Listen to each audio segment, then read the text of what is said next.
નમસ્કાર દર્શક મિત્રો, હું છું રૂપલ લુણીચિયા. સંપૂર્ણ ન્યૂઝમાં આપનું સ્વાગત છે.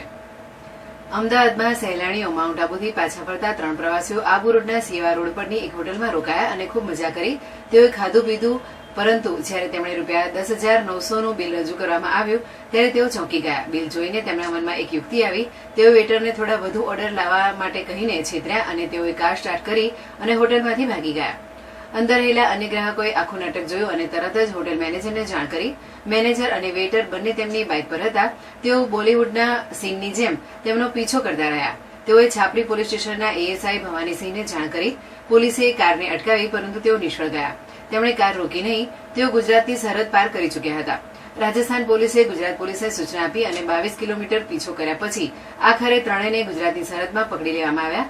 કાર રોક્યા પછી ત્રણેય બિલ ચૂક્યા વિના હોટલમાંથી ભાગી જવા બદલ માફી માંગી, કારણ કે તેમની પાસે પૈસા નહોતા.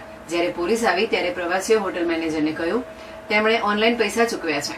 ત્યારબાદ પોલીસે ત્રણેયને છોડી દીધા. પોલીસે જણાવ્યું કે હોટેલ માલિકે હજુ સુધી પોલીસ સ્ટેશનમાં કોઈ રિપોર્ટ નોંધાવ્યો નથી. હોટેલ માલિકને પૈસા મળ્યા હતા, તેથી તેમણે રિપોર્ટ નોંધાવ્યો ન હતો એવું કહેવામાં આવી રહ્યું છે કે 2 યુવકો અને એક યુવતી સહિત પ્રવાસીઓ અમદાવાદના રહેવાસી હતા.